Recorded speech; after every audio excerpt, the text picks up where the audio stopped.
Subscribe करें हमारे YouTube channel को और बेल आइकन को प्रेस करें हमारे लेटेस्ट वीडियोस को देखने के लिए।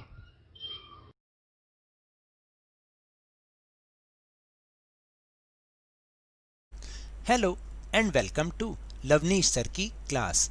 आज की ये शिक्षा निदेशालय राष्ट्रीय राजधानी क्षेत्र दिल्ली की वर्कशीट नंबर 75 जो कि कक्षा 10वीं के विद्यार्थियों के लिए है।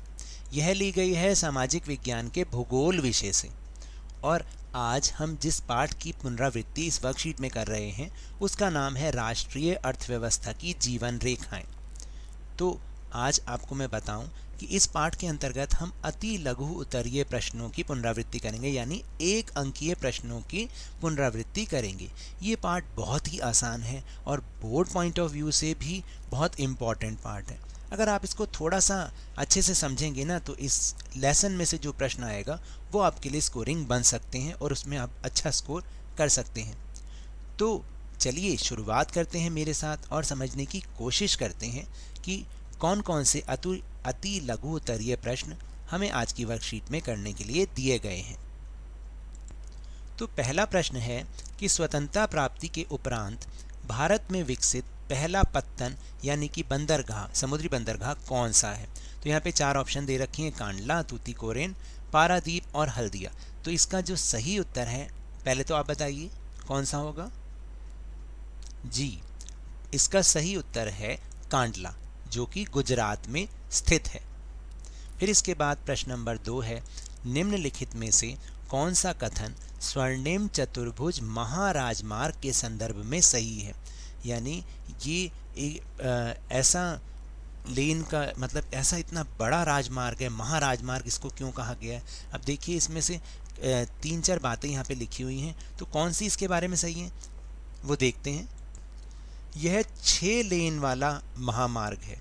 जी बिल्कुल सही बात है, ऐसा ही है। यह भारत के, यहाँ पे क्या आना चाहिए, महानगरों को आपस में जोड़ता है, ये भी बात इसके बारे में बिल्कुल सही है। यह महानगरों के मध्य की दूरी को कम करता है, बिल्कुल सही। और चौथा है सभी कथन सही हैं। तो इसका जो सही उत्तर है वो है ये वाला, सही उत्तर है प्रश्न सभी कथन सही हैं। तो ये आपका उत्तर है। मैं यहाँ लिख भी देता हूँ ताकि आपको कन्फ्यूजन ना हो, यही आपका उत्तर है,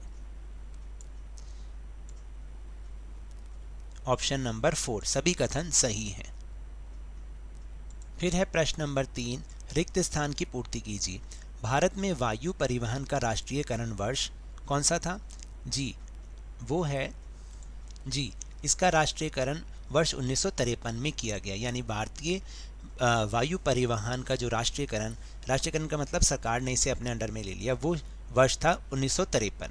इसके बाद है प्रश्न नंबर 4, रेखांकित शब्द को सही करके वाक्य को पुनः लिखिए। यानी यहाँ पर जो रेखांकित शब्द है ना वो गलत है, इसको आपने सही करके फिर वाक्य को पूरा का पूरा आपको लिखना है।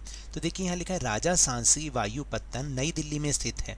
वायुपत्तन का मतलब एयरपोर्ट, यानी राजा सांसी एयरपोर्ट नई दिल्ली में स्थित है, नहीं, यह अमृतसर पंजाब में स्थित है। तो आपको क्या करना पड़ेगा, आपको पूरा लिखना है राजा सांसी वायुपत्तन अमृतसर पंजाब में स्थित है।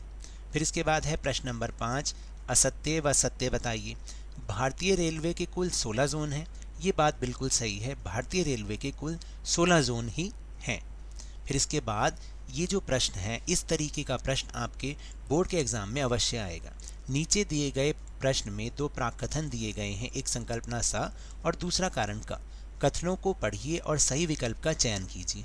तो देखिए संकल्पना है कि सड़क परिवहन रेल परिवहन से अधिक महत्वपूर्ण है और इसका कारण दे रखा है कि सड़क परिवहन का निर्माण व रखरखाव सुविधाजनक है। बिल्कुल सही बात है। तो इसका मतलब जो ऑप्शन ए है कि संकल्पना स और कारण दोनों ही सही हैं एवं कारण संकल्पना की सही व्याख्या भी करता है, तो इसका उत्तर हो गया ए।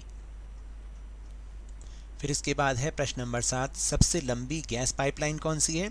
उसका नाम है हजीरा विजयपुर जगदीशपुर। इसको आप एक शॉर्ट फॉर्म में HVJ के नाम से भी याद कर सकते हैं, हजीरा विजयपुर जगदीशपुर। फिर इसके बाद है प्रश्न 8, उत्तर भारत का सबसे व्यस्त रेलवे जंक्शन कौन सा है। तो उत्तर भारत का सबसे व्यस्त रेलवे जंक्शन है मुगल सराय।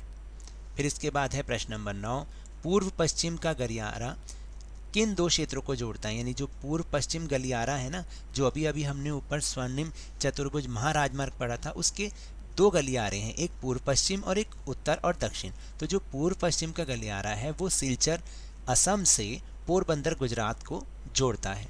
फिर प्रश्न नंबर 10 है, उत्तरी रेलवे का मुख्यालय कहाँ स्थित है? तो ये उत्तरी रेलवे का जो मुख्यालय है वो है दिल्ली में। कहाँ पर है? दिल्ली में। तो ये तो थी आज की वर्कशीट। अगर मेरे इस तरह समझाने से आपको थोड़ा सा भी समझ में आया हो तो इस चैनल को ज़्यादा से ज़्यादा सब्सक्राइब कीजिए, लाइक कीजिए और बहुत ज़्यादा शेयर भी कीजिए।